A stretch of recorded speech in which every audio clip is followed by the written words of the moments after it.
Nou sê, baie dankie vir elkeen die wat op YouTube nou kyk.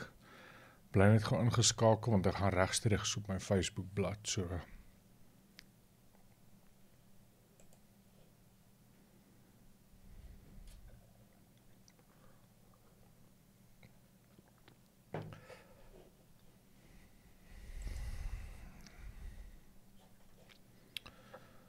wel, goeienaand aan elkeen. Hoop dit gaan baie goed vir die wat regstreeks kyk en vir die wie later kyk op YouTube. Baie welkom en baie dankie dat u my weer die geleentheid gee om saam met u te kan kuier en laat ons vanaand weer saam die woord breek. Laat die Here vir ons die woord sal oopbreek in Jesus naam. Amen. Wil ek vra sommer as by die intrap van hierdie video dat jy die video sal like en sal comment en sal share. Dit help die algoritmes om die video net daar buite te kry. Geliefdes, vanaand trek ons al by taboe by die hoofstuk 24 al wat ons by is. Nou,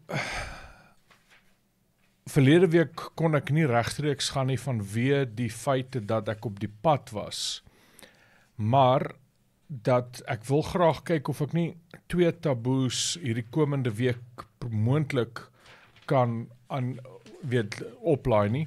Die rede daarvoor is dat ek wil graag bietjie hierdie spesifieke onderwerp wil ek baie graag bietjie op hammer. I want to hammer on this. Maar net voordat ek wil begin wil ek net noem, ons is nou voor Paasfees, waar ons die kruisiging en die opstanding van ons Here Jesus Christus natuurlik celebrate, soos die Engels sal sê. En ons het nog steeds produkte vanaf, ek wil net vinnig hierdie geleentheid gebruik om dit te noem. Ons het produkte al die pad nog steeds van Israel af, uit Bethlehem uit, waar Jesus gebore is, soos byvoorbeeld hierdie klein kelkies, dit word gemaak in Bethlehem deur Christene, en dis 'n manier hoe jy hulle kan ondersteun is om van hierdie nagmaalkelkies te koop. Die pragtigste is olyfhout hierdie hoor. Dis olyfhout. Dit kos R80 vir ene van hierdie. Vir 'n nagmaal, jy weet wat jy kan gebruik in die nagmaal. En soos ek sê, dit is baie kosbaar en dit word deur Christene gemaak. Van olyfhout uit word dit gemaak in Bethlehem, dan bietjie groter. En hierdie is R150 elkeen en dit het sy eie tipe grein, hierdie houtwerk en sovoorts. So ons het nog steeds van dit oor, as iemand wil bestel, ek gaan nou sê hoe om dit te bestel, dit is R150. En dan natuurlik het ons die groot beker, wat, kan jy dit glo, as jy hierdie beker in Israel gaan koop, op enige plek in Israel, gaan jy ten minste 3 keer die prys betaal, as wat ek hom voorverkoop. En tog verkoop ek hom en is al die pad, weer eens olyfhout, al die pad uit Bethlehem uit, die stad, the city of our Lord Jesus Christ, where he was born, olyfhout, nagmaalbeker, en hierdie ene is R400, en al wat jy hoef te doen, is om daar die 083 te nommer te WhatsApp, dis my nommer en te sê jy stel belang of van die heel klein kelkies wat R80 elk is, of die R150 se kelkies, dis ook baie mooi hierdie, en of natuurlik die groot nagmaalbekers vir R400, dan moet daar net natuurlik R110 koerierkoste by gereken word. Ondersteun asseblief ons en ondersteun ook sodoende die Christene in Bethlehem, dat jy hulle help en dit ondersteun. En soos ek sê, dit kom al die pad uit die heilige land uit, en ek waarborg jou, as jy in Israel is, gaan jy nie die pryse kry, wat ek dit voorverkoop nie. Dit waarborg ek vir jou. So asseblief, ondersteun ons, en sodoende ondersteun jy ook die Christene. WhatsApp jou size wat jy wou gehad het, miskien kan jy 'n foto neem en sê, ek wil 5 van hierdie, of 2 van daai, of 10 van hierdie, nou bestel jy dit, 083-298-2035. Met dit gesê, kom ons gaan begin met die woord van die Here vanaand. Geliefdes, ek het dit al 'n rukkie, al baie lank wat hierdie op my hart lê, om te praat oor die onderwerp van die twee kragte in die hemel, en dit is ook die titel van Taboe hoofstuk 4 of Taboe 24, is die twee kragte in die hemel. Ook natuurlik kan ons daaruit, en vanaf uit die Ou Testament uit, kan ons die drie eenheid baie mooi duidelik sien. En soos jy weet dat my area van studie is hoofsaaklik die Ou Testament. 75% van jou Bybel is Ou Testament. So die Ou Testament is vir my ek verby mal oor die Ou Testament, en natuurlik dit beantwoord net vir my die Nuwe Testament, as jy verstaan wat ek daarby probeer sê. Ek wil begin om hierdie te sê, en ek wil julle moet mooi luister wat ek sê, en asseblief share hierdie video, like hierdie video, noem iemand se naam wat jy wil hê moet hierna kyk, want vanaand gaan ek oor 'n onderwerp praat wat so misverstaan word, maar jy gaan vanaand geskok staan, en dit is hoekom hierdie onderwerp se naam ook taboe is, en ek wil jou aanmoedig om van die heel eerste episode af te kyk, regdeur, en dit klaar te maak, nie net by een episode in te val nie, maar regdeur klaar te kyk. Ons gaan baie duidelik vanaand sien wat die woord van die Here sê rakende die sogenaamde wat Alan Segal, ek wil net kyk of ek sy boek vinnig hier kan kry. Ek het dit verlede week het ek dit aangehaal. Ek het hom geberg, ek het vergeet om hom uit te haal. 'n Joodse rabbi, 'n dokter wat 'n Joodse rabbi, 'n dokter in sê maar teologie, in rabbinical Judaism, wat die vraag gevra het, en julle het dit verlede week gesien, wat die vraag gevra het, we always taught the two powers in heaven, but when did it stop? And I say it is radical according to Judaism, maar daar is sekere skrifte wat mens nie kan verbykom nie. En ek het daai boekie agter my, hy is nie 'n Christen nie, hy is 'n Jood, en hy praat oor die twee kragte in die hemel. Nou, wanneer hy gesê dat hy radical geword het, is in die 1ste eeu, toevallig, toe Jesus Christus gebore was. Nou, met dit gesê, ek het hierdie week het ek 'n video gesien wat my baie ontstel het van 'n Afrikaans sprekende persoon wie sê in hierdie woorde sê, en ek kan nie glo iemand sal dit sê nie, dit gaan my verstand te bowe, ek loop nou al vir 2-3 dae, wat dit my 2 dae, dink ek, wat dit my geweldig pla. Waar hierdie persoon, en hy het ek neem aan hy het 'n groot following, waar hy glo dat jy mag nie, hulle noem dit, jy mag nie die seun aanbid, of die seun dien nie, wie verwys na Yeshua, Jesus Christus, jy mag nie hom aanbid nie, en dan gebruik hy skrifte soos Onse Vader wat in die hemel is, Jesus het daar gesê, Onse Vader, en dan dink ek myself, as jy regtig, en vergewe my dat ek dit so sê, maar as jy regtig so kortsigtig, verstaan jy nie wat, en dan praat hy, sê hy, dat ons mag nie die seun dien nie, ons mag nie Jesus dien nie, Jesus het nêrens vir ons gesê dat ons hom moet dien nie, hy klink net soos 'n moslim man, maar hy is baie naby aan hierdie Israel goeters, weet, dan dink ek myself, waar kom ek het, die skrifte skiet so deur my kop, waar hierdie skrifgedeeltes weet in my kop is, en dan dink ek sê gister vir my vrou, ek wil so graag net hierdie video vat, en dit net stuk vir stuk vir mense wys, hoe hy dwaal, en verskriklik dwaal, en ooglopend dwaal, en wat my skok is die hoeveelheid mense wat ek glo, wat ek verstaan, om aanhang, en glo dis die waarheid, Jesus is nie God nie, no ways, Jesus is nie deel van die Godheid nie, en jy mag nie Jesus dien nie, want Jesus het byvoorbeeld in die Onse Vader gesê, so moet julle bid, Onse Vader, met ander woorde, en Jesus het tot die Vader gebid, wat 100% korrek is, maar die antwoorde is so duidelik, en waar hy sê, Jesus is nie God nie, en Jesus, jy mag hom nie dien nie, en ek verstaan, dit gaan my verstand te bowe, dat 'n persoon so kortsigtig kan wees. En ek hoop is onkunde kan reggestel word, domheid is daar nie pille voor nie, maar nietemin. En ek jammer ek's 'n bietjie kras daar, maar dit het my redelik ontstel. En vanaand gaan jy gedeeltelik dit sien, so ek wil ook hierby sê dat vanaand gaan ek redelik, ek weet nie hoe lank ek gaan aangaan nie, maar ek gaan nie net wil stop nie, maar ek moontlik sal ek op 'n sekere punt stop en dan volgende week optel en verder aangaan, want daar's soveel om te sê. Maar onthou die vorige Taboe 23 wat ons begin praat het oor die twee kragte in die hemel idee wat Alan Siegel van gepraat het, daai Joodse rabbinical wat gesê het, ons het dit opgehou leer, en wanneer het ons dit opgehou leer? En toe sê hy dat dit in die eerste eeu gebeur, en toe sê hy ook, dit is nogal heel toevallig dat het gebeur het with the time that Christianity started to spread around. We started to declare it heretical, and heresy, but we used to teach it. En vanaand gaan ons deur baie van daai skrifte gaan, en ek het soveel notas gemaak, kykie, ek wil net op 'n sekere plek net gaan stilstaan waar ek kan wegspring. Die plek waar ek wil wegspring vanaand is die volgende. Nou, as ons na die skerm toe gaan, dan wil ek hierdie gedeelte, laat ek hom net oortrek na daai skerm toe, kom ons gaan na die skerm toe, en dan lees ons vanaand, ek gaan altyd my sagte ware daai kant toe trek, gee my net 'n oomblik kans, en ek sal nou by daai gedeelte uitkom. Nou, die eerste gedeelte wat ek graag wil hê julle moet oplet is dat, ek gaan, soos julle weet, ek gebruik twee sagte ware, maar die een is makliker vir my om te gebruik terwille van julle. En die vraag wat mens moet vra, as ek by hierdie vraag kan begin, is die volgende.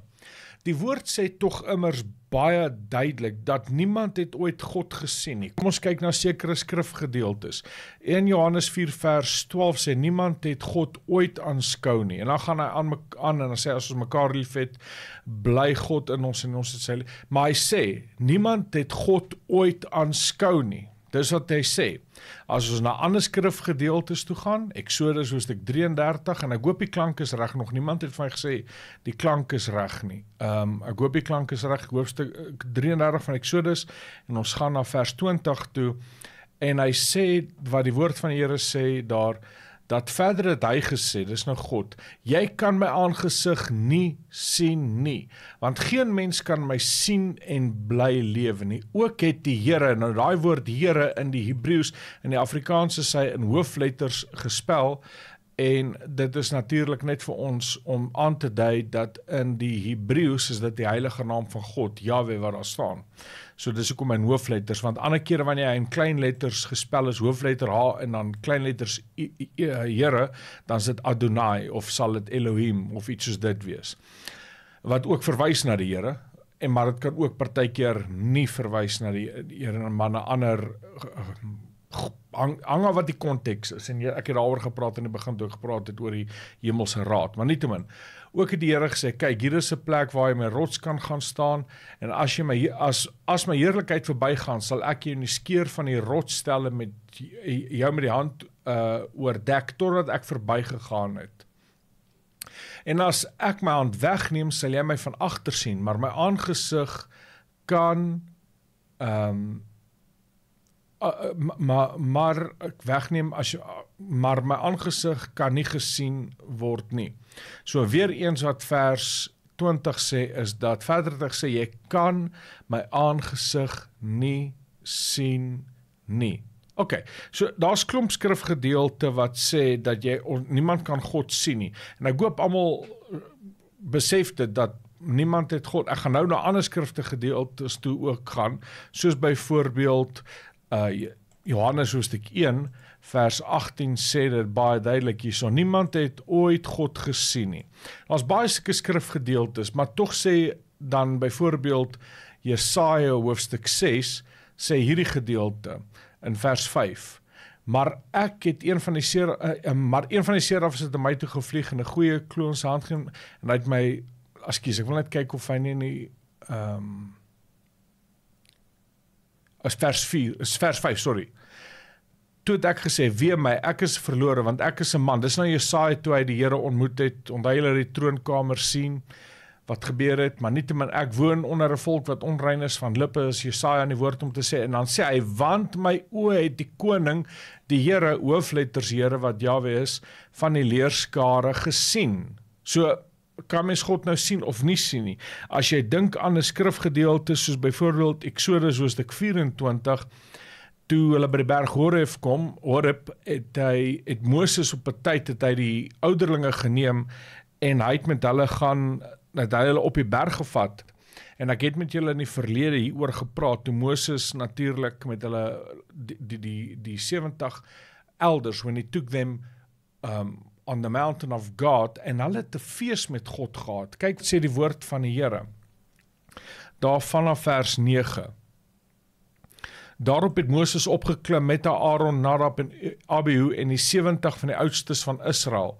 Onthou nou net, dis waar Moses die 10 gebooie gekry het, toe hy alleen saam met God was, maar dis op dieselfde berg wat hulle opgeklim het, en hulle was op pad na God toe, en hulle het die God van Israel gesien. Nou, is die Bybel in contradiction with itself, teenoor homself, dat God kan gesien word, maar God kan nie gesien word nie? Wat se een is dit nou eintlik? Nou, geliefdes, jy is op 'n goeie plek vanaand, dat ons hieroor kan gesels. En hulle het die God van Israel gesien, en onder sy voete, net soos 'n vloerwerk van safierstene, en so helder soos die hemel self. Hierdie skrif, hier gaan jy later sien in die woord waar dit herhaal word, as jy die Ou Testament ken, byvoorbeeld Daniël hoofstuk 7, en Esegiel, ensovoorts, waar dit duidelik, dis die God van Israel, dis die God van Israel, die God van Israel.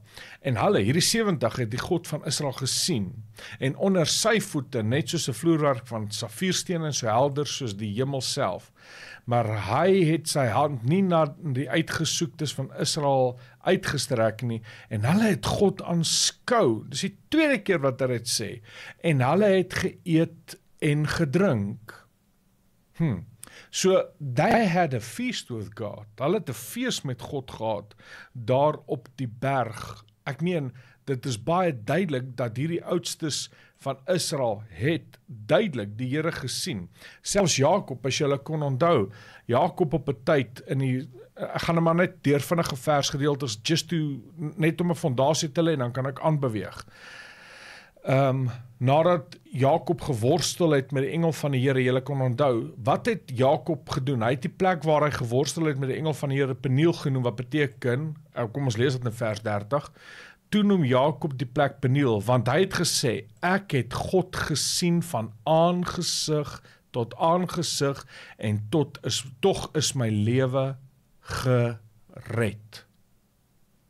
Hierdie behoort ons tot stilstand te bring, en vir ons te kan die vraag vra, is die skrif in stryd met homself, dat kan mens nou God sien, of kan mens nou God nie sien nie? En duidelik is hierdie skrifgedeelte is daar.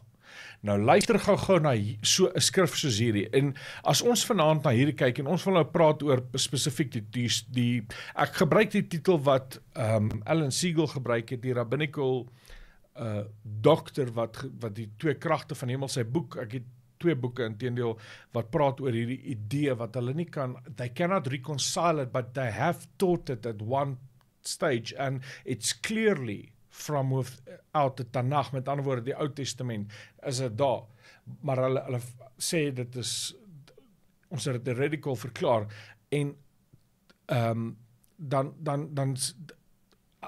en hierdie, ek probeer nou 'n paar goed op een slag sê, so met ander woorde, as ek nou hierdie fondasie gelê het, kan ons aangaan, en dan kan ons teruggaan na die Ou Testament toe, en kyk wat sê die skrif. We can do a case study. Is julle reg daarvoor? Sê yes in die comments. Ek's opgewonde. Like en share hierdie video asseblief so gou as moontlik. Nou kom ons gaan kyk na hierdie skrifgedeelte, en hiervoor, en ek wil dit net eers sê. Julle sal sien dat ek switch translations. Die Afrikaans is ek wissel tussen die Bybelvertalings, en moenie dink dat ek is onkundig rondom Bybelvertalings nie. Ek sal nog met julle praat oor Bybelvertalings. Daar's 'n sekere rede hoekom ek soms na sekere vertalings toe skuif, maar onthou, ons het die grondteks wat die Ou Testament natuurlik Hebreëus is, en Daniël gedeeltelik Aramees en die Nuwe Testament is Grieks.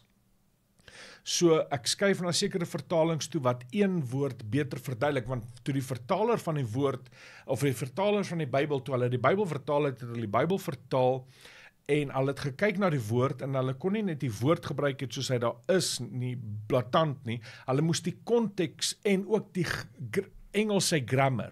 Jy moet grammar, jy moet grammatisie verstaan, jy moet al die wette van die taal verstaan, wat ons noem semantics. Ek dink die Afrikaanse woord is semanties, maar semantics. Dit is alles taalreëls hierdie, wat jy moet verstaan. When is the definite article used, how to use the grammar and the spelling and the morphology of the word, met die sin, die morfologie van die woord, sinkonstruksie, daar's baie dinge, is nie net van skryf 'n woord neer nie, jy moet die konteks verstaan, en is ook nie net, soos ek sê, daar's al daai reëls wat saam met dit gaan. Ek hoop dit is baie duidelik wat ek nou gesê. Maar dan gaan ons na versgedeelte, en ek wil ook net sê, ek sê nie die Bybel is verkeerd vertaal nie. Wat ek net sê is, dis hoekom ek soms vertalings na ander vertaling toe sal gaan, nie alle vertalings nie, maar na 'n ander vertaling toe sal gaan, dat jy kan sien, wow, hy beeld hierdie vers baie duideliker uit. Kom ons kyk soos byvoorbeeld in ons Afrikaanse 33-53 vir Bybel, en ons gaan na Johannes toe, die boek van Johannes, natuurlik 'n disipel van ons Here Jesus Christus. Hy begin met hierdie woorde om te sê, in die begin was die woord. Ons almal ken hierdie gedeelte. In die begin was die woord, en die woord was by God, en die woord was God. Hy was in die begin by God. Alle dinge het deur hom ontstaan, en sonder hom het nie een ding ontstaan wat ontstaan het nie. In hom was die lewe, en die lewe van die lig van die mense. Nou waar kom Johannes aan hierdie tipe woorde wat hy gebruik? Waar kom hy aan hierdie konsep van, in die begin was die woord, en die woord was by God? Johannes moet dit van iewers af kry. Wel, het dit by jou dalk al ingeval dat hy ken sy Ou Testament baie, retories eintlik wat ek nou sê, maar hy ken sy Ou Testament baie goed. Net soos wat al die ander skrywers hulle Ou Testament goed ken, en wat ook die antieke naby-oosterse konteks verstaan het, want hulle het in daai tyd gelewe, 2000 jaar terug, hulle het in 'n ander tyd gelewe, hulle het in 'n ander milieu gelewe, selfs die skrywers van die Ou Testament, hulle het weer in 'n ander tyd geleef, en 'n ander konteks. Van hulle was in Babylon toe die Targums geskryf was. Ek sal later verduidelik wat die Targums is, ensovoorts, in Aramees toe dit geskryf was. En so met ander woorde, maar kom ons konsentreer net op Johannes. Johannes, wat hierdie woorde gebruik, in die begin was die woord, en die woord was by God, en die woord self was God. Waar kom hy aan hierdie? Wel, as jy jou Ou Testament verstaan en gelees het, sal hierdie vir jou soos 'n legkaart, dit sal soos 'n boek wees wat geilluminate word. Hierdie woorde sal uitspring na jou toe, en jy weet presies, jy sal net 'n smile op jou gesig kry en sê, amen, Johannes, jy het presies, jy quoteer vanaf uit die Ou Testament uit, wat jy dinge saamvat. En hy sê, hierdie woord was by God, maar tog self was hy God. Nou kom ons gaan af na vers 18 toe. Hoor wat sê hy daar. Hy sê, vers 18. Niemand het ooit God gesien nie. Die enige gebore seun wat in die boesem van die Vader is, die het hom verklaar. Ok, die Afrikaans is nie vir my so, kyk hoe sê hy dit in die Engels. Die Engels is dit vir my so mooi. Hoor wat sê hy, no one has ever seen God. The only God who is at the Father's side. Wag net so 'n bietjie, wow. Lees hy vers weer. No one has ever seen God. The only God.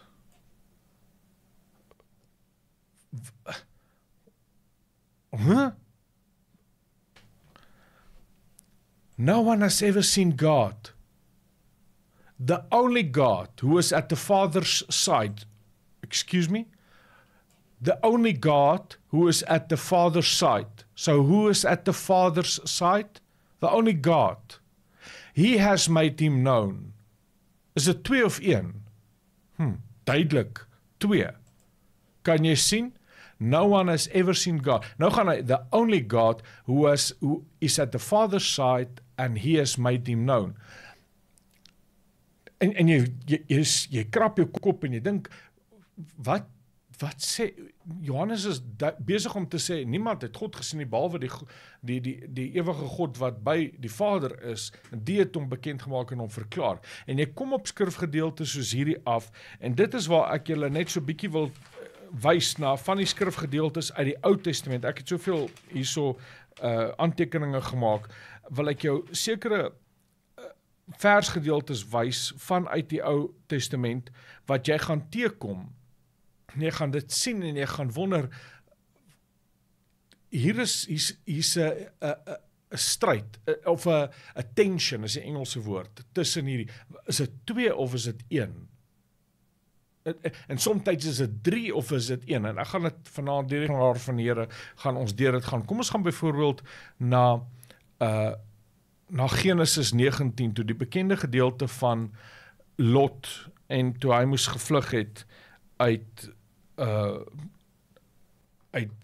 Sodom en Gomorra. Net voordat ek dit sê, hoe kan 'n eerste eeuse Jood, waarvan Johannes natuurlik deel was, hy was 'n eerste eeuse Jood, hoe kon hy dit gesê, dat in die begin was die woord by God, maar die woord self was God, en dan sê hy later in vers 18, no one has ever seen God, well, except the only God, want hy gaan aan om te sê, the God who is at the Father's side, the only God who is at the Father's side, he has made him known.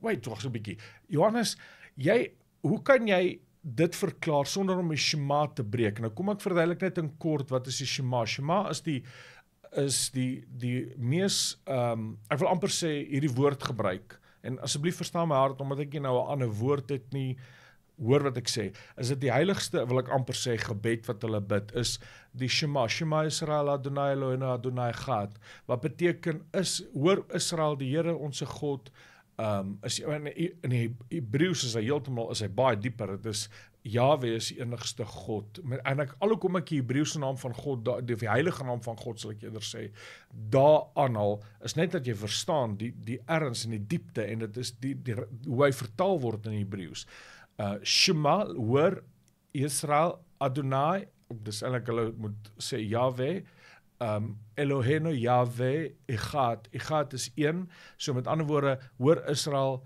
die Here jou God is die enige God, hom alleen moet jy dien. So, hoe kon jy die Shema nog steeds gehou het, in eenvoud om het te verduidelik? Hoe kon jy, miskien moet ek net dit sê, voordat ek aangaan, die term polytheist beteken, is baie gode. 'n polytheist is 'n ou wat glo aan baie gode. Dit is soos byvoorbeeld die Romeine. Hulle het geglo aan Zeus en Apollos en Diana en al hierdie gode. Hulle het geglo aan verskeie, hulle het klomp gode vir elke liewe ding gehad. Een vir fertility, een vir reën, een vir agriculture, een vir dit, een vir dat. Dis polytheist. Maar ons is monotheist. Mono is een God, okay? Maar tog, hoe kan jy 'n monotheist is, wat ons is, die Shemas maak het vir ons duidelik, die Here onse God is die enige God, maar tog glo dat God, ek weet dit is, en dis hoekom ons gedagtes kan nie hierdie goed ten volle begryp nie, maar ek gaan probeer om dit oor te bring. Maar tog sien jy hierdie skrifgedeeltes soos dit, no one has ever seen God, Johannes gaan aan om te sê, the only God who is at the Father's side, he who, the only God, has made him known, the Father. Polytheist, monotheist. Wat is monotheist? Okay? So, hoe het hulle dit gedoen? Wel, hulle het hulle Ou Testament goed geken, en hulle het hulle Ou Testament reg verstaan. En vanaand hopelik gaan ek vir julle wys tot hoe het Caiaphas opgetree het in opsigte van dit, and this is going to blow your mind. Is julle reg hiervoor? Amen? Is julle reg? Is julle reg hiervoor? Okay. So, Kom ons kyk na tension. As ek praat van tension, ek hoop julle verstaan, dis 'n term wat ons gebruik, there's tension in a verse. Julle sal nou dit sien. Byvoorbeeld, die engele wat, ons gaan weer terugkom hierna toe, na die engele wat uit Sodom en Gomorra, wat in Sodom en Gomorra ingegaan het, maar tog begin ons om te lees, toe God nou natuurlik die opskrif daar is net, God is, jy weet, het nou Sodom en Gomorra heeltemal vernietig. The sun had risen on the earth when Lot came to Zohar. Okay, hoor nou wat sê hy hierso. Lees vers 24 vir my, en sê vir my of julle iets sien. Ek gaan 'n oomblik kans gee. Lees vers 24 vir my, en dan kyk jy of jy iets vreemds sien. Dis hoekom een van die punte wat ek gemaak het, is vreemde verse. Kyk of sien jy iets vreemds vanaf in Genesis 19:24. Ek gee 'n oomblik kans, dan gaan ek aangaan. Lees dit en dan kyk ons, kry iemand dit reg.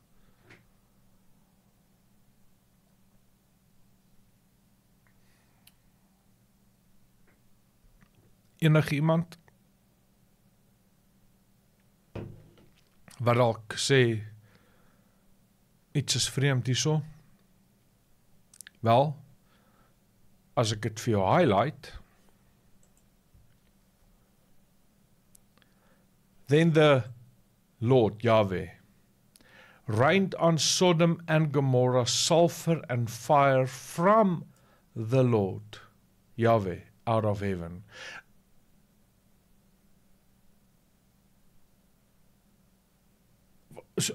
Wat gaan nie aan? Is dit 2 of 1? Dis vreemd om 2 keer te sê, then the Lord rained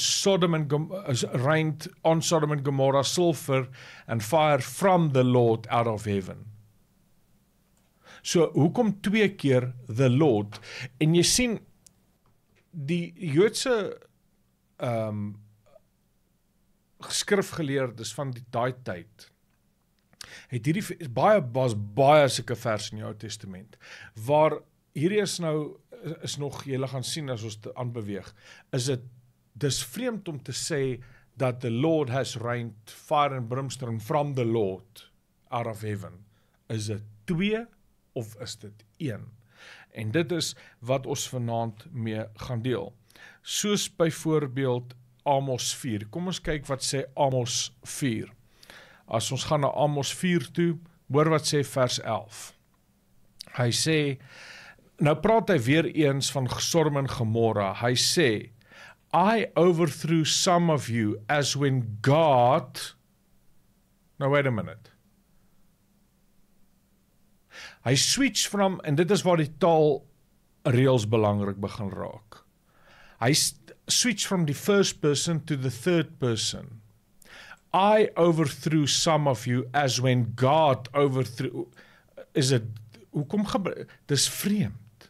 Die manier hoe hy praat ten opsigte van taalreëls is dit vreemd. I, first person, overthrew some of you as when God, third person, overthrew Sodom and Gomorrah, and you were as a brand plucked out of the burning bush, yet you did not turn to me, declares the Lord. So the Lord is declaring, I overthrew some of you as when God overthrew Sodom and Gomorrah.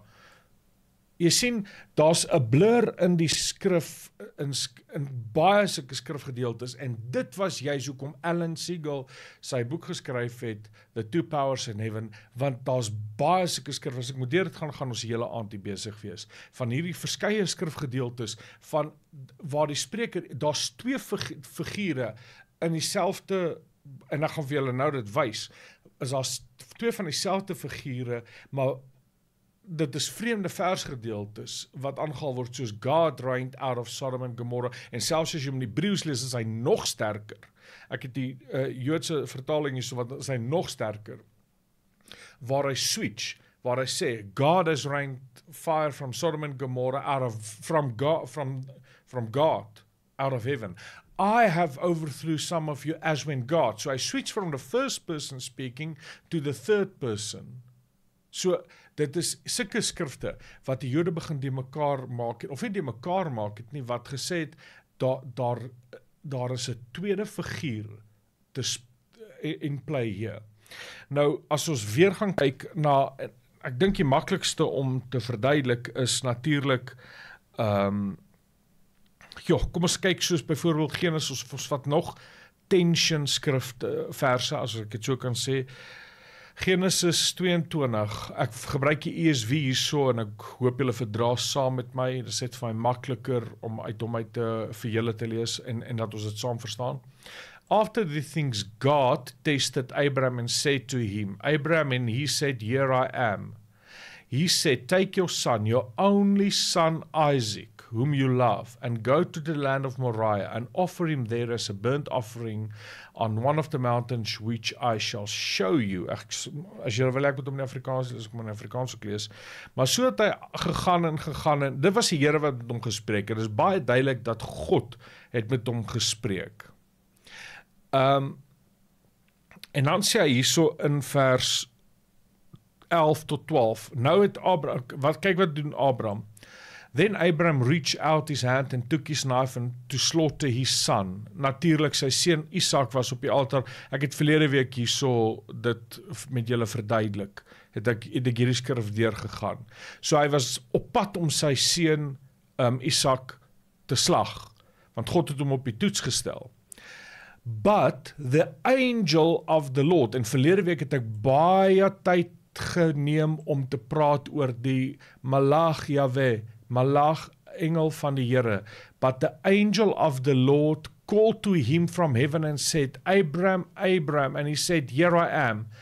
And he said, do not lay your hand on the boy or do anything to him, for I know that you fear God, seeing that you have not withheld your son, your only son, from me. Weereens, eerste persoon, derde persoon, ek hoop julle verstaan, kommentaar net, verstaan julle wat ek probeer oorbring, ek hoop het maak sin. So, die engel van die Here word geïdentifiseer, en ek het verlede week daaroor gepraat, vanaand gaan ek nog bietjie daaroor praat, word hy geïdentifiseer, is hy in dieselfde sien as God. En daar's soveel skrifgedeeltes hiervoor. Ek dink, kom ons kyk na byvoorbeeld, omdat ons op die angel of the Lord is, kom ons gaan na Exodus, en ek het verlede week daaroor gepraat, let's stay with the angel of the Lord for a moment again. En hoor wat sê die Here vir Moses. Moses said to the people, en dis nou Exodus hoofstuk 23, vers 20. Onthou, ons is besig om te praat oor die sogenaamde twee kragte in die hemel, of vir ons, wat ons verstaan as die drie eenheid, en bly by my, en kyk wat julle sien. Kan julle klaar sien, daar is wat ons in Engels noem, this tension, want jy sien, hy spreek vanaf die eerste persoon as, I have overthrown Sodom and Gomorrah, as from when God reigned. Dan switch hy na die third person, dieselfde persoon wat aan die spreek is, wie God is, sê, I have reigned from Sodom and Gomorrah, as when God, dan switch hy na die third person toe, en ons klomp sulke versgedeeltes, en dis wat ons noem tension versus concerning the context in which we are busy with. Okay, nou sê die Here vir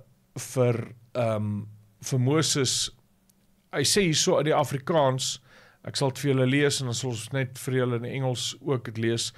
Exodus 23:20, hy sê, kyk, ek stuur 'n engel, hoofletter weer eens, kyk, ek stuur 'n engel voor jou uit, om jou die pad te bewaar, en om jou na die plek te bring, wat ek gereed gemaak het.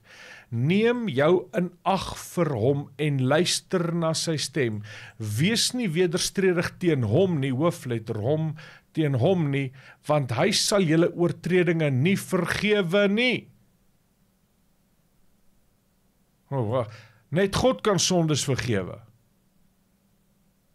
Maar tog praat hy hier van die engel van die Here. Kyk, ek stuur 'n engel voor julle uit, om op die pad te bewaar en om jou na die plek te bring wat ek gereed gemaak het. Neem jou in ag en luister na sy stem. Wees nie wederstrewig teen hom nie, want hy sal julle oortredinge nie vergewe nie. Net God kan sondes vergewe. Die Fariseërs het dit ook gesê, toe Jesus vir daai verlamde man gesê het, jou sondes is vergewe, staan op en loop, het hulle gesê, net God kan sondes vergewe. Kan jy sien, as hulle die Ou Testament, hulle het presies geweet wat aan die gang is, maar hulle wou, die Fariseërs spesifiek, en die Sadduseërs wou nie Jesus aanvaar het nie. Dis hulle wat gesê het, wie dink hy is om sondes te kan vergewe? Hulle het die skrif geweet. Hulle het geweet op wat speel Jesus sin. Toe Jesus vir daai man gesê het, ek jou sondes is vergewe, neem jou bed op, staan en loop. Hulle het presies geweet. Maar hulle het gekies om te verhard teenoor Yeshua. Okay. Want hy sal julle oortredinge nie vergewe nie. Want my Shem, die woord hierso is Shem, naam is Shem in Hebreëus. Want my naam is in hom. Want my naam is in hom. Is in wie? Die engel van die Here.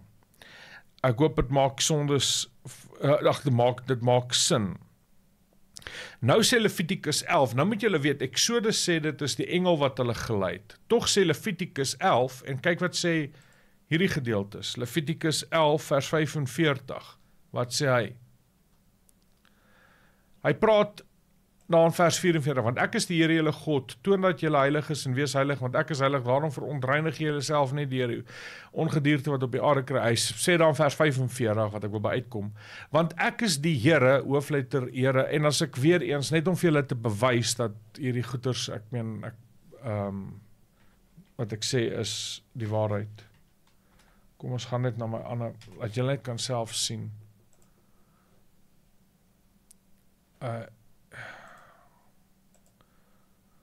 Hy sê so, for I am the Lord, daai woord Lord is Yahweh. Yud-He-Vav-He. Wat beteken Yahweh?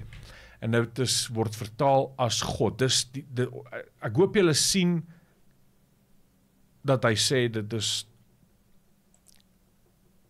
God, ek praat van God, die almagtige, die Yahweh God. Want ek is die Here, wat julle uit Egipte land laat optrek het, want ek is die Here julle God, wat julle uit Egipte land laat optrek het, om julle God te wees. Maar wag net so 'n bietjie, ek tog dit is dan die engel van die Here, wat hulle laat uittrek het. For I am the Lord, who brought you up out of the land of Egypt to be your God. Op 'n ander skrifgedeelte sê dis die engel wat hulle uitgelei het uit Egipte land uit. Is dit nou God? Is dit die engel? Want as hy sê, ek het die engel uit julle uitgelei, dan sê hy, want my naam is in hom, met ander woorde, my heerlikheid, of Shem beteken my naam, ek is in hom.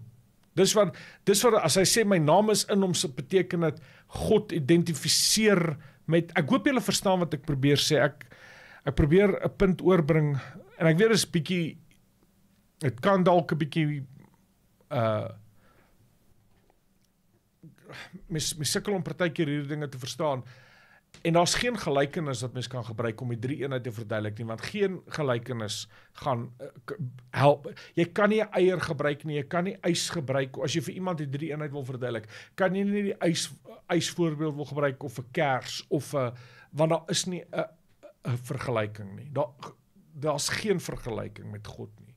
Ons probeer hierdie goeders verduidelik, dis soos 'n eier, 'n dop, en die wit, en die geel, die middel, of is soos 'n kers, jy weet, dis die vlammetjie, dis die lont, en dit is die was, of dit is, dit help nie, jy probeer die drie eenheid so verduidelik, want daar is niks wat kan vergelyk word met die drie eenheid nie, en om dit te probeer oorbring nie. En hierdie is solank, ons is nog besig om klem te lê op die twee kragte, wat die Jode geglo het, vir hoe lank, julle gaan sien, nou as ek by die hoëpriester uitkom, hoe het hy opgetree?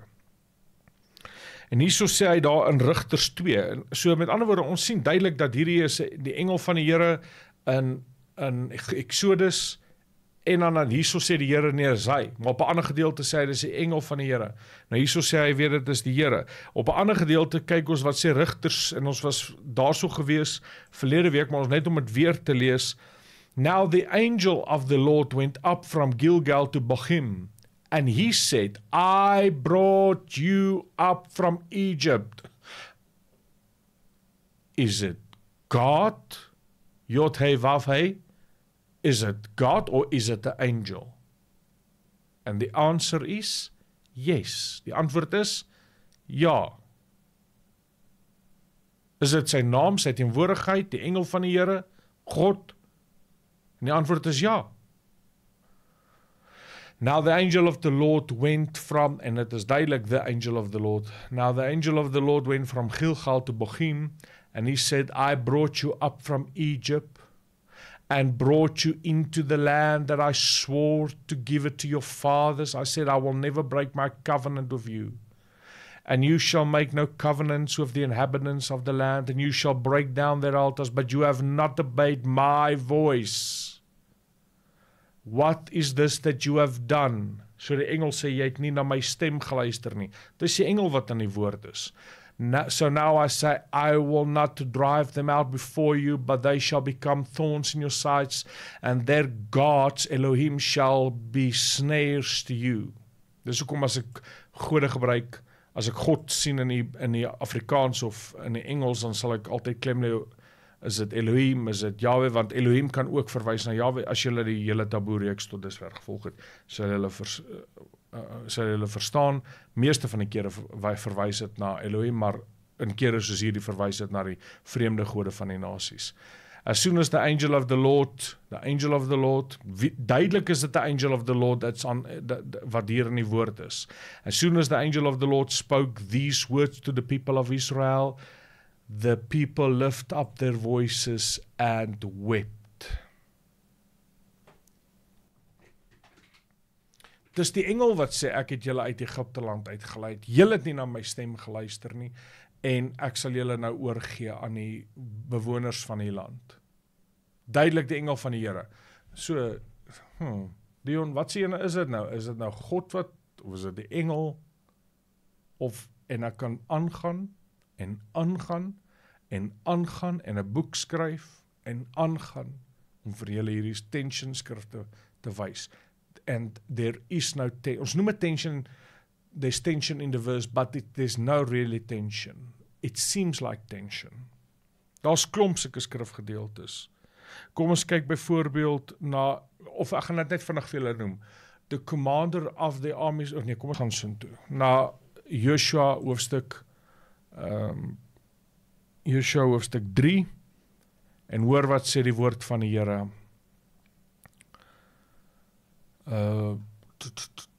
En daarop het die Joshua, ek wil net kyk van waaraf ek nou moet lees hier van vers.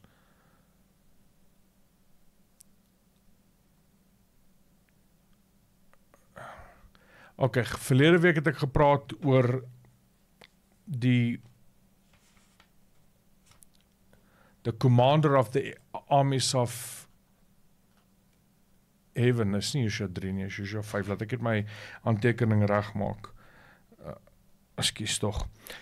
Terwyl Joshua by Jericho was,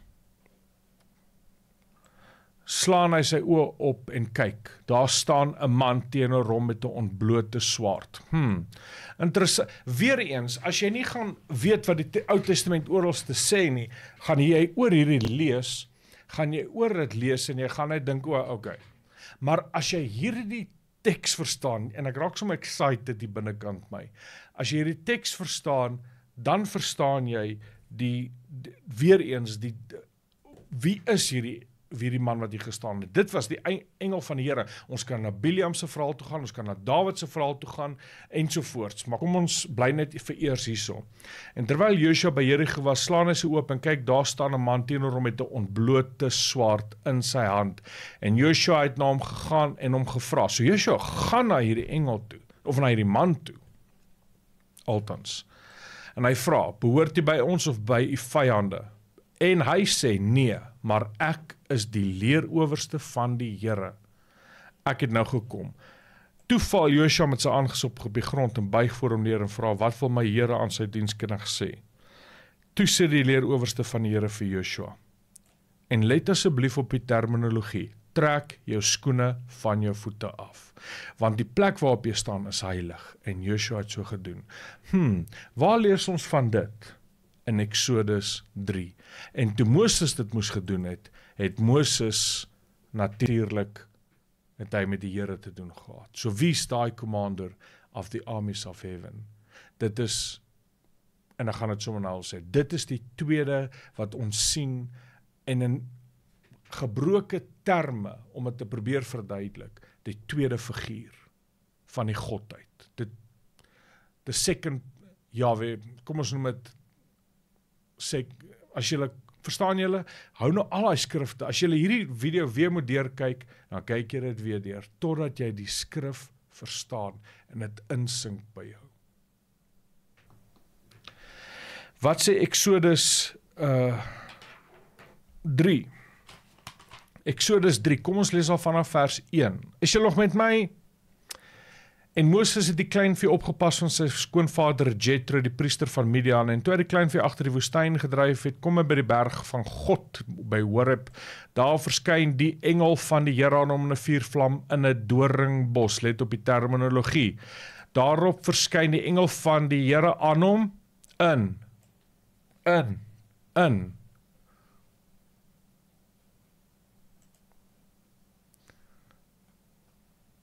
Verstaan julle hoe belangrik is dit om op die terme te let? And the angel of the Lord appeared to him in a flame of the fire out of the midst of the bush.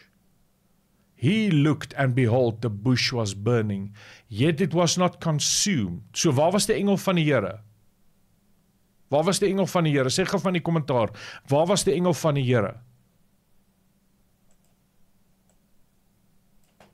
Ek gee jou 'n hint daar. And the angel of the Lord appeared to him in a flame of a fire out of the midst of the bush. Ek het groot geword, dit was God wat in die bos was, wat met Moses gespreek het. Ek ook Dion.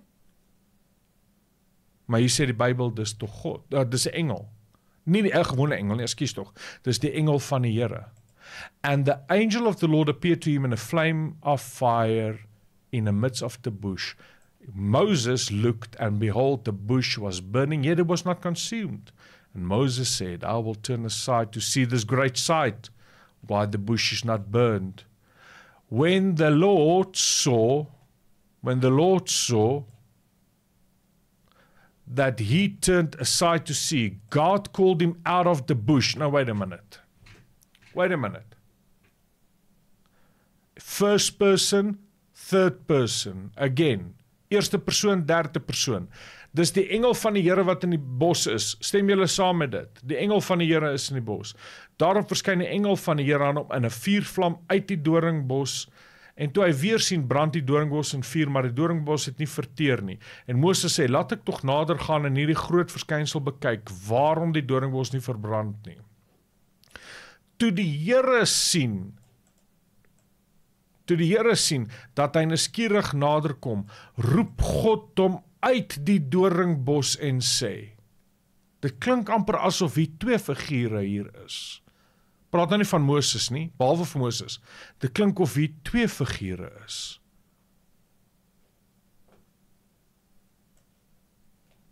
Die engel van die Here, wat in 'n vuurvlam uit die doringbos met hom spreek. Moses gaan en die Here sien, dat hy nuuskierig nader kom. Roep God na hom uit die doringbos en sê, Moses, Moses, en antwoord, hier is ek. En hy sê, moenie nader kom, jy trek jou skoene van jou voete af, want die plek waarop jy staan, is heilige grond. Verder sê hy, ek is die God van jou vader, die God van Abraham, die God van Isak, die God van Jakob. Toe het Moses sy aangesig verberg, want hy was bevrees om God aan te sien. kan julle duidelik sien. Die skrif aspris, blur.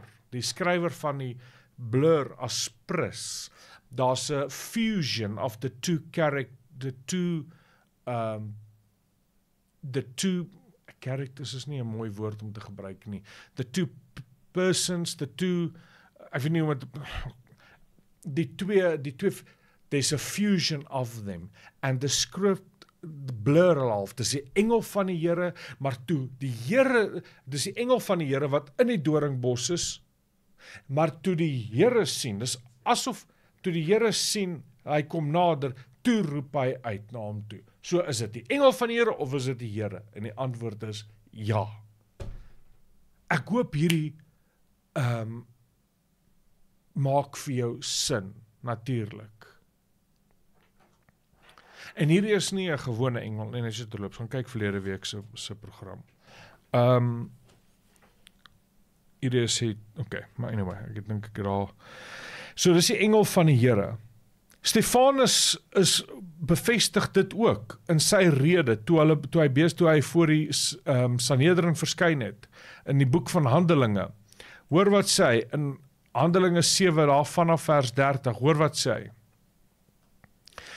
En toe 40 jaar verby was, het 'n engel van die Here aan hom verskyn in die woestyn van die berg Sinai. Dit is nou natuurlik, hier is Nuwe Testament, Handelinge 7 vers 30. Hier is Stefanus aan die woord besig om terug te verwys na die gebeurtenis in Exodus toe.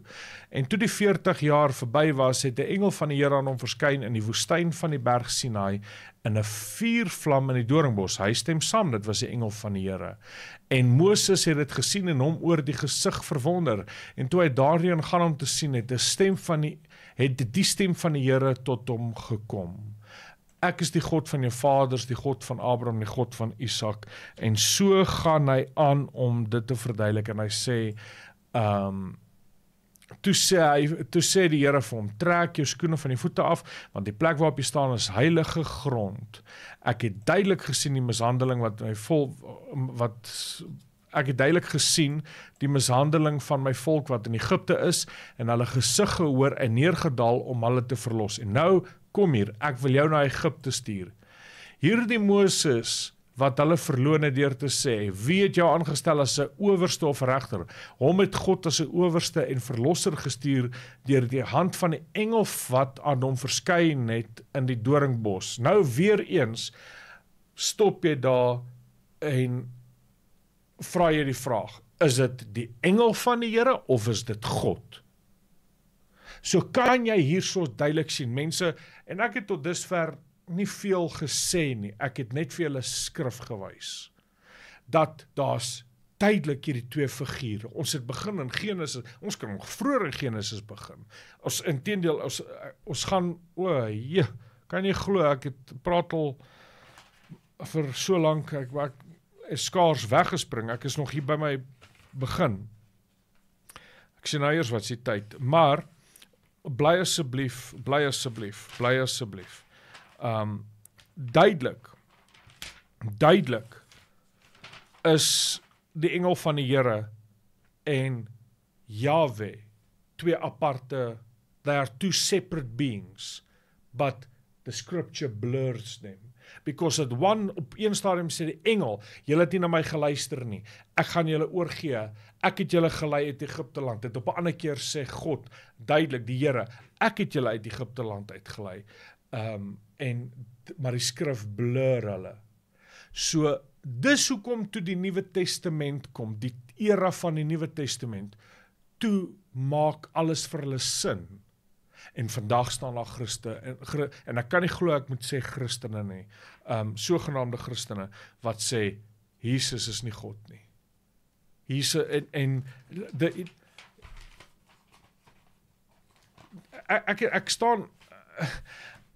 Ek staan verstom, maar kom ons gaan net aan, asseblief, bly net saam met my ingeskakel, en die wat later kyk, ek sal julle aanbeveel, kyk net, moenie afsit nie, kyk deur. So kom ons handel net hierdie gedeelte af oor die engel van die Here. So duidelik is die engel van die Here te sprake, en ek het soveel notas hier gemaak. As ons teruggaan na Genesis hoofstuk 31 toe. Genesis hoofstuk 31.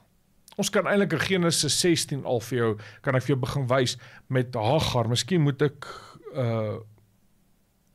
of kom ons gaan, ek wil net by my notas getrou bly, en dan sal ek nou teruggaan. Genesis hoofstuk 31. Dis weer eens, ek het verlede week hier oor gepraat, toe Jakob gevlug het van Laban, hoor wat sê hy, 31 vers 11.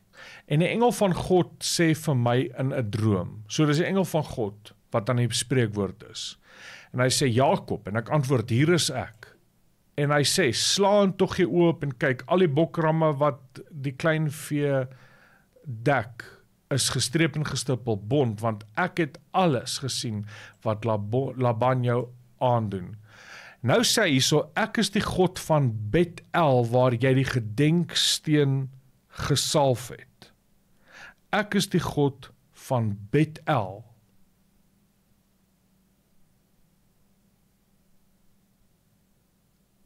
Waar jy aan my gelofte gedoen het. En ek wil net teruggaan na my vorige gedeelte toe. Eksodus 28, hy verwys terug na 'n gebeurtenis wat plaasgevind het. En ons lees daar. In vers 10.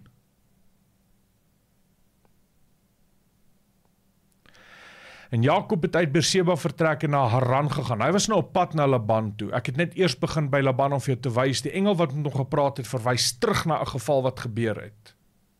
En hy sê vir hom, ek is die God van Bet-El. Nou kyk, kom ons gaan terug en kyk, wat het by Bet-El gebeur. En Jakob het hy was uit vir sy broer Esau gevlug. Ek het verlede week daaroor, of verlede episode daaroor gepraat, toe hy vir sy broer gevlug het, van Esau afgevlug het. En Jakob het uit Beerseba vertrek en na Haran gegaan. Daarom kom hy by 'n plek wat hy die nag oorgebly het, want die son was al onder, en hy neem een van die klippe van die plek, en sit dit onder sy hoof, en hy gaan en lê en slaap op die plek. En hy het gedroom, daar is 'n leer op die aarde opgerig, waarvan die spits tot aan die hemel reik, terwyl die engele van God daarlangs opklim en daarlangs neergedaal het. En kyk, die Here, natuurlik weer eens, hoofletters, die heilige naam van God, kyk, die Here het bo aangestaan en gesê, ek is die Here, die God van jou vader Abraham, die God van Isak, die land waar jy op lê en slaap, sal ek aan jou nageslag gee. En jou nageslag sal wees soos die stof van die aarde, en jy sal uitbrei na die weste en die ooste en die noorde en suide, en jou en jou nageslag sal al die geslagte van die aarde geseën word.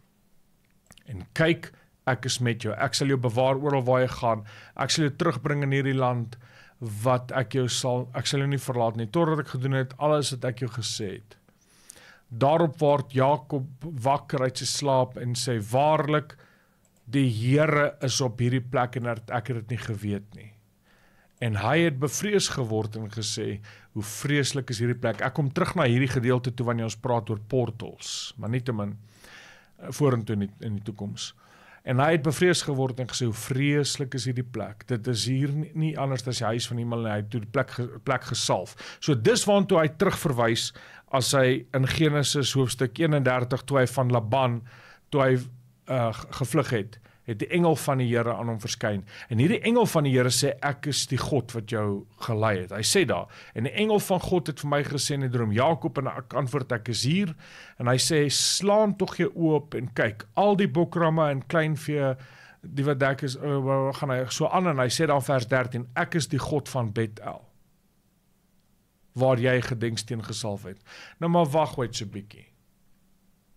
Ons het in die vorige, in hoofstuk 28, wat gebeur het jy die gewone engele, en ek het al met julle gepraat oor die hiërargie van engele, dis die gewone engele wat op en af klim, maar daar was, die Here was daar gewees, en die Here het daar by hom gestaan, die Here staan langs Jakob, terwyl hy slaap, en hy sê vir hom, ek is die Here jou God, ek is die Here, en hy gebruik die, hoe ek het nou net vir julle het gewys, gebruik die heilige naam, ek is Jahwe, die Here God, wat jou gelei het, en wat met jou sal wees, ensovoorts. Hier verwys hy terug, en nou, in hoofstuk 31, verskyn die engel van die Here, nie gewone engel nie, of die engel van die Here aan hom in 'n droom en hy sê vir hom, ek is die God van Bethel. Kan jy sien, twee figure, is dit two but yet one, two but yet one, two but yet one, is dit een, is dit twee, is dit een, is dit een of is dit twee persone in plek? Jy sien dit oralste in die Ou Testament, en dis dan wanneer die Nuwe Testament vir jou soveel sin maak. En dan natuurlik die bekende gedeelte is in Genesis hoofstuk 32, toe Laban, toe Jakob gestry het met die engel, ons lees later is die engel van die Here, gaan nou vir julle wys. Kom ons lees net daar vanaf vers 22, ek het dit verlede episode verduidelik, kom ons verduidelik dit net weer. Net om oorsig te doen, en hy het op dieselfde nag opgestaan en sy twee vrouens slavinne, want hy is nou bang vir sy broer Esau, en hy het hulle deur die Jabok laat trek, die Jabok rivier het hy hulle laat trek, sy vrouens en almal laat deurtrek, en hy het alleen agtergebly natuurlik om te bid. Hy het hulle geneem en hulle die rivier laat trek, ook laat deurtrek wat aan hom behoort het, met ander woorde al sy vee en alles, want hy was bang, sy broer Esau, hy weet nie of sy broer Esau hom gaan doodmaak nie, en hy is daai aand besig met die Here, maar Jakob het alleen agtergebly, en 'n man het met hom geworstel tot dagbreek. En toe hy sien dat hy hom nie kon oorwin nie, slaan hy hom op sy heubeen, sodat die heubeen van Jakob uit lid geraak het in die worsteling met hom. Toe sê hy, wie sê hy? Dis nou die man wat met Jakob worstel. Wie sê die man wat met Jakob worstel? Hy worstel met jou, ons gaan nou lees. En hy sê, laat my gaan, want die dag het gebreek. Maar Jakob antwoord, ek sal u nie laat gaan tensy u my seën nie. En hy vra, hoe is jou naam? En hy antwoord Jakob beteken heelcatcher, maar nie toe sê hy, jy sal nie meer Jakob genoem word nie, maar Israel. Wat beteken Israel? Israel beteken stryd met God. El is God. Stryd met God. Maar jy sal nie meer Jakob genoem word nie, maar Israel, want jy het geworstel met God. En met die mens het oorwin. Wow. Vers 29 sê hy, daarop vra Jakob en sê, maak tog u naam bekend. En hy antwoord, waarom vra jy tog na my naam? En hy het hom daar geseën. Kyk nou wat doen Jakob, na hierdie hele geval. Toe noem Jakob die plek Peniel, wat beteken, want, of kom ons sê, ek gaan dit vir julle lees, vers 30, toe noem Jakob die plek Peniel, want hy het gesê, ek het God gesien van aangesig tot aangesig, en my lewe is gered. Jakob het met God gestry, ek dog niemand kan God sien nie en bly lewe. Jy sien, daar's soos Ellen, ek gebruik sy terminologie, Ellen Siegel, the two Yahweh figures. Two but yet one, een maar tog twee.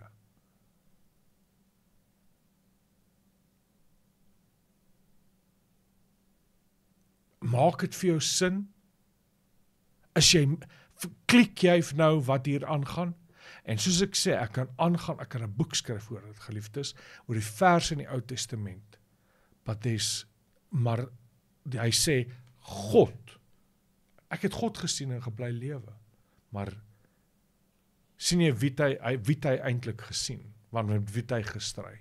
Ons weet met wie hy gestry, die wat natuurlik die Bybel ken, weet met wie hy gestry. Josia brei hierop uit. Josia, kom ons gaan na Josia toe. Josia, hoofstuk 12.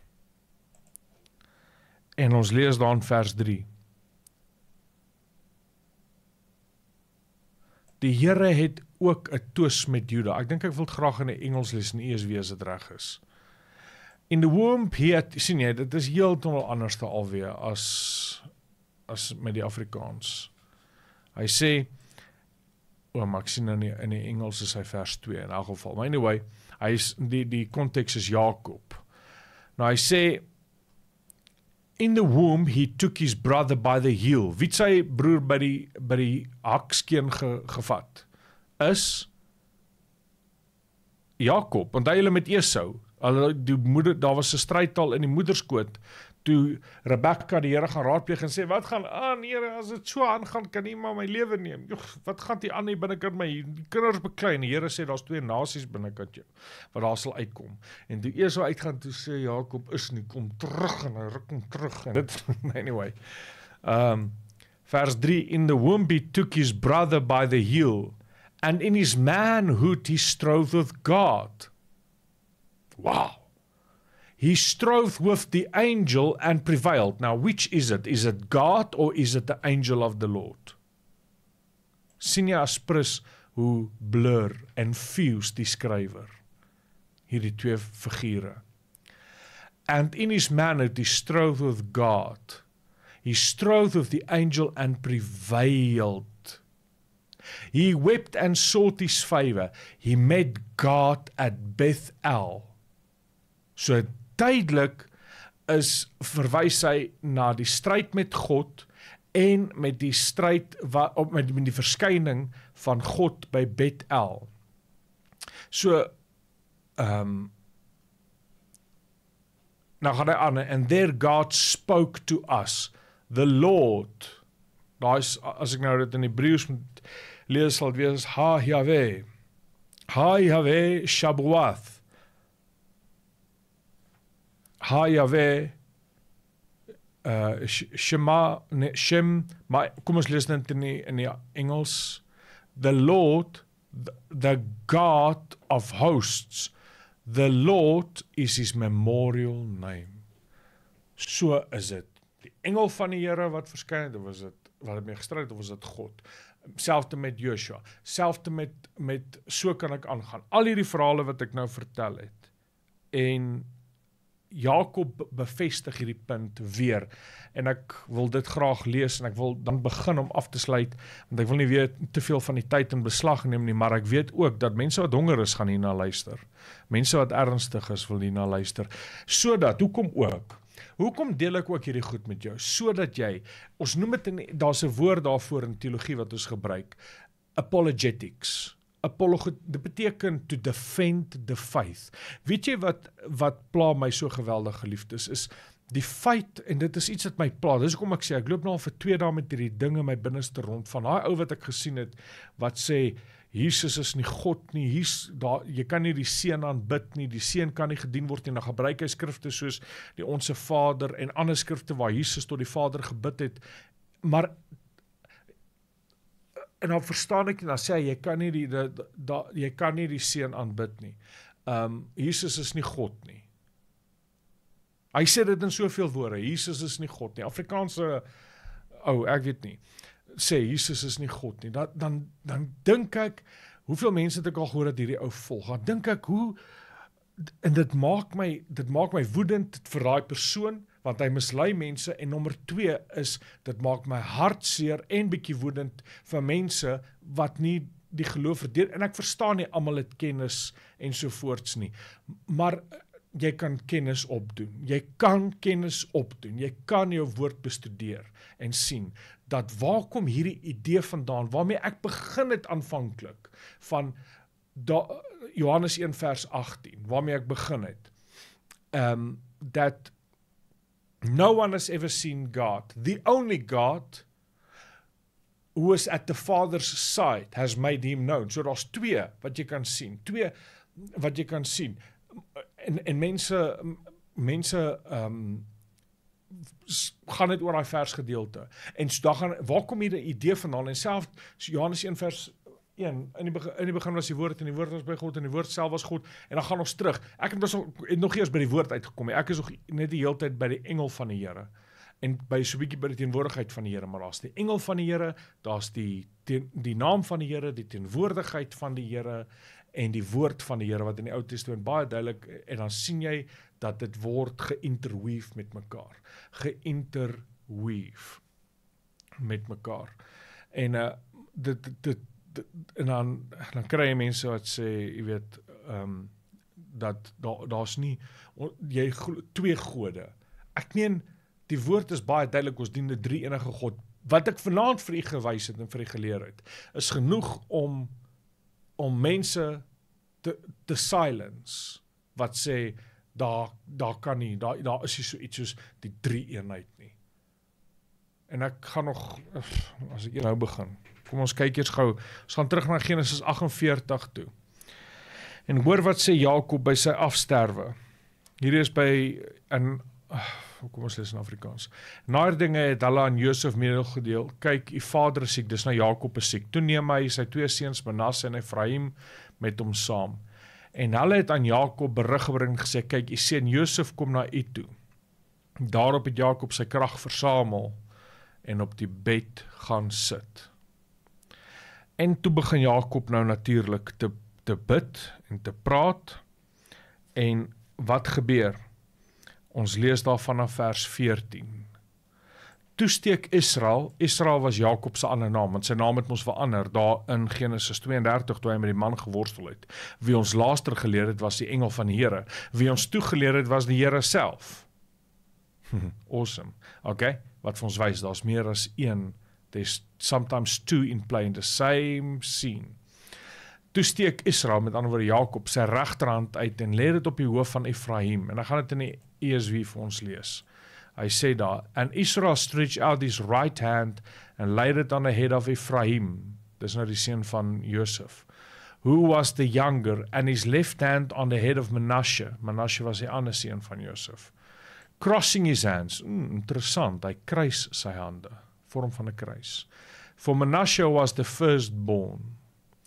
And he blessed Joseph and said, the God before whom my father Abraham and Isaac walked, the God who has been my shepherd all my life long to this day, the angel who has redeemed me from all evil, bless the boys.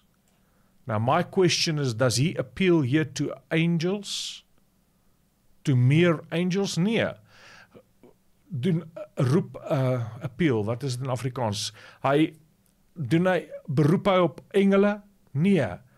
The angel who has redeemed me from all evil. This is the pre-incarnation of the Lord Jesus Christ, want dit is wie die engel van die Here is.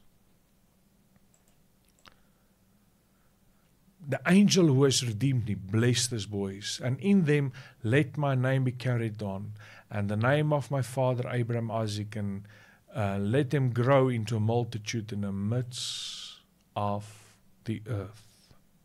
Wow, hoe awesome is dit nie? En nou, ek kan nou met jou praat oor die taalgebruik hier, so die enkelwoord meervoud, en daar's nie 'n meervoud nie, my hier, want kyk nou wat doen hy hier, so kom ek wys dit sommer vir julle, terwyl ons nou hier is, en dan nie meer sluit ons af. Hy sê, ek gaan net weer vers 15 en 16 lees, and he blessed Joseph and Jacob, and he said, the God before, so nou praat hy oor the God before my father, Abraham, Isaac and Jacob, the God who has been my shepherd all my life long to this day, the angel who has redeemed me from all evil, bless the boys, and let my name be carried on, the name of my father Abraham, Isaac, and let them grow into a multitude in the midst of the earth. When Joseph saw that his father's laid his right hand on the head of Ephraim, it displeased him, and he took his father's hand and moved it to Ephraim. Maar dit wat ek wil, die punt wat ek probeer maak is, hier waar hy sê, die bless the boys, and let my name be carried, hier waar hy sê, dat, ek gaan het, as ek die boek skryf, sal ek vir julle wys, wat die Afrikaans, die Engels sê, dit is 'n enkelvoud, may he bless you. Wat verwys, is dit nou die engel waarvan hy praat, of is dit nou God waarvan hy praat? Hy fuse aspris, die skrywer fuse aspris, en blur aspris, dat jy kan sien, there's two figures in the same scene. En ons het nou al 'n paar keer dit gesien. En geliefdes, as ek moet aangaan en aangaan, en dan kan ek dit aangaan en aangaan en aangaan. Nou net om af te sluit, Jesus is nie die engel van die Here in die Ou Testament nie, maar Jesus, ek verstaan wat Jesus, as ons sê Jesus was die engel van die Here, bedoel ons sê Jesus is 'n engel nie, want Hebreërs sê dit baie duidelik, maar anyway, ek gaan nie nou tyd opneem om dit te verduidelik, ek sal met die volgende sessie dit verduidelik, want hy sê, to whom of the angels have he given and asked. So hy is die engel van die Here, maar is nie asof Jesus 'n engel is nie. Jesus is hoër as die engele. Dis waaroor Hebreërs 1 gaan. Lees vanaand Hebreërs hoofstuk 1. Hebreërs hoofstuk 1. Jesus is hoër as die engel. Hierdie praat net van, ons sien dat hierdie is nie gewone malach nie. Dis malach Jahwe. Hierdie is die engel van die Here, wie verduidelik word as, ons sien altyd, want as die engel van die Here wie in die bos was, maar tog het Jahwe met hom gespreek. So wie was dit? Kan jy sien? Hierdie is awesome. There's two at play. Is there two peoples in the scene, or is it one? En ons sien duidelik is twee. En so gaan ons aangaan en aangaan en aangaan en aangaan. En I can show you the Jewish Trinity from the Bible. Ek kan vir jou dit wys vanuit die skrif. En as jy hierdie verstaan, en ek wil my punt klaarmaak wat ek nou gesê het, hierdie is vir jou ammunisie, nie ammunisie om mense seer te maak nie, ammunisie om jou geloof te verdedig, en nommer 2, om Jode te kan bereik, en Jehovah Witnesses en al hierdie ander snaakse Israeli bewegings in Suid-Afrika vandag van ons Afrikaners het 'n probleem met hierdie snaakse leringe wat aangaan vandag onder die Afrikaners, wat sê hulle is die verbondsvolk, en dan begin hulle met leringe wat so van die pad af is, en dan is dit net dit en dat, en besny hulle self, en ek weet nie wat se nonsens alles nie, en tog sê die woord van die Here vir ons baie duidelik, dat as jy jou laat besny het, is Christus vir julle nutteloos. Dis wat Galasiërs 5 baie duidelik sê. Ek sê vir julle, as julle laat besny, Christus vir julle tot geen nut sal wees nie. So, maar dan sê hulle nie, ons is dit, en Jesus kan nie gedien word nie, want hy was net 'n boodskapper en die seun, maar hy was nie die seun van God werklik. Mense raak verwaand in die geloof, dis wat die woord van die Here sê. Paulus sê, die laaste dae sal baie mense van die geloof afvallig word, en geliefdes, dis hoekom ek uit die Ou Testament uit vir jou die drie-eenheid probeer wys. Is dit nie awesome nie? Is dit nie awesome nie? Selfs jy kry, nie net onder die boerelering, baie van die boerelering, ek noem dit sommer maar, dit is my eie woorde daai. Die Israelvisie, Israelvisie sal 'n beter woord wees. Ek kry jy hierdie ouens wat, daai kant toe, maar dan kry jy ook natuurlik ook in die kerk, veral onder die charismatiese kringe kry wat ons noem die Jesus onlys. Hulle glo God is net een persoon, met ander woorde modalism, en dit is baie gevaarlik, en as ek nou in kerkgeskiedenis gaan ons lankie wees, maar dis Arianism, wat ons dit noem, is dat hulle glo modes, daar's modes van God, is God die Vader, toe God die Seun, en toe God die Heilige Gees, and God appears in first as the Father, then as the Son, and then as the Holy Spirit, but he is one. Dan gebruik hulle die illustrasie van ek kan nie lank aangaan, ek wil nie nou die tyd mors nie, ek wil vir die wys dat in die Ou Testament kan jy duidelik hierdie twee figure sien. Volgende week gaan ons aangaan, dan gaan ons praat oor, mense, ek het by my eerste bladsy nie eers stil gestaan nie, ek wil nog gepraat het oor Samuel, ek wil gepraat het oor Hagar, en Sarah, Abraham, Jeremia. Nee, volgende week gaan ons weer aan. Is julle vir dit? Asseblief, laat weet daar by die 076 nommer, hoe vind julle hierdie, is hierdie vir julle interessant? Dis my vrou Maritza Taboe, vertel haar, en ek vra jou asseblief, skakel in volgende keer, en dan wil ek weer terugkom na jou toe om te sê, asseblief ondersteun ons deur om van hierdie koppies te koop, is nou voor die Paasfees. Jy kan ons kontak natuurlik by daai nommer 083 om hierdie bestelling te plaas. Dis die groot nagmaalbeker, hy's R400. Hierdie een is R150, dis die kleiner enetjie, en dis alles uit Bethlehem uit, dis olyfhout hierdie, en dan die iewerste het ek die ander ene gesien, hierso is hulle, die klein nagmaalbekertjies, bestel van hulle is R80 elke, so handgemaak olyf, oud, uit die heilige land uit, vanaf Bethlehem waar Jesus gebore is. En geliefdes, ek hoop ek sien u weer, en die Here seën vir u. Amen en amen.